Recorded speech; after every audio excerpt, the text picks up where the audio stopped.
ഇന്നലെ ഞാൻ പറഞ്ഞ സ്വകാര്യം ക്രിസ്തു ആഗ്രഹിക്കുന്ന ലോകത്തെക്കുറിച്ചായിരുന്നു. മതങ്ങളില്ലാത്ത, വർഗങ്ങളില്ലാത്ത, മനുഷ്യർ മാത്രമുള്ള ഒരൊറ്റ രാജ്യത്തെക്കുറിച്ച്. അപ്പോൾ എൻ്റെ ഒരു സുഹൃത്ത് എനിക്കൊരു വോയിസ് മെസ്സേജ് കിട്ടു. അവരുടെ ഫ്രണ്ട് ഒരു BJP-കാരനാണ്. അപ്പോൾ അയാൾ ഇവരോട് പറഞ്ഞു, നിങ്ങൾ ചൊല്ലുന്ന പ്രാർത്ഥനകൾ ഞങ്ങളെ ഏറ്റവും കൂടുതൽ പേടിപ്പിക്കുന്ന പ്രാർത്ഥന അത് സ്വർഗസ്ഥനായ പിതാവ് എന്നുള്ള പ്രാർത്ഥനയാണ്. കാരണം അതിൽ നിങ്ങൾ പ്രാർത്ഥിക്കുന്നത് അങ്ങയുടെ രാജ്യം വരണമെന്നാണ്. അപ്പോൾ നിങ്ങളെന്താ പ്രാർത്ഥിക്കുന്നത്? നിങ്ങളിവിടെ ഒരു ക്രിസ്ത്യൻ കൺട്രി വേണമെന്ന് പ്രാർത്ഥിക്കുന്നത്. അതുകൊണ്ട് ഞങ്ങൾക്ക് ആ പ്രാർത്ഥനയെ പേടിയാണ്, ആ പ്രാർത്ഥനയെ ഞങ്ങൾക്ക് വെറുപ്പാണ്. ശരിക്കും ദൈവരാജ്യം എന്ന് പറഞ്ഞാൽ എന്താണെന്ന് മനസ്സിലാക്കിയിരുന്നെങ്കിൽ ഇവരെല്ലാം ആത്മാർത്ഥമായിട്ട് എന്നും ഈ പ്രാർത്ഥന ചൊല്ലുമായിരുന്നു.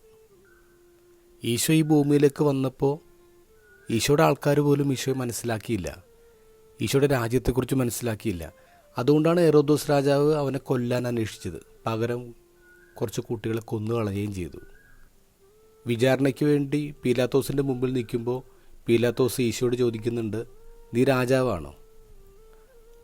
അപ്പോൾ ഈശോ പറഞ്ഞു, എൻ്റെ രാജ്യം ഐഹികമല്ല.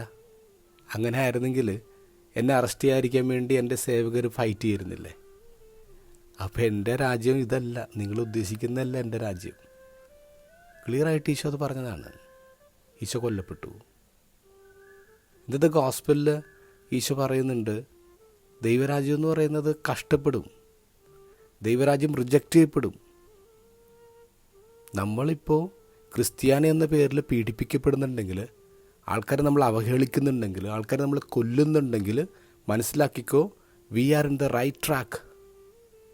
കൃത്യമായി നമ്മൾ പ്രാർത്ഥിക്കുന്നതാണ് സംഭവിച്ചുകൊണ്ടിരിക്കുന്നത്. കുരിശുയുദ്ധങ്ങൾ നമ്മളെ തോൽപ്പിച്ചിട്ടേ ഉള്ളൂ.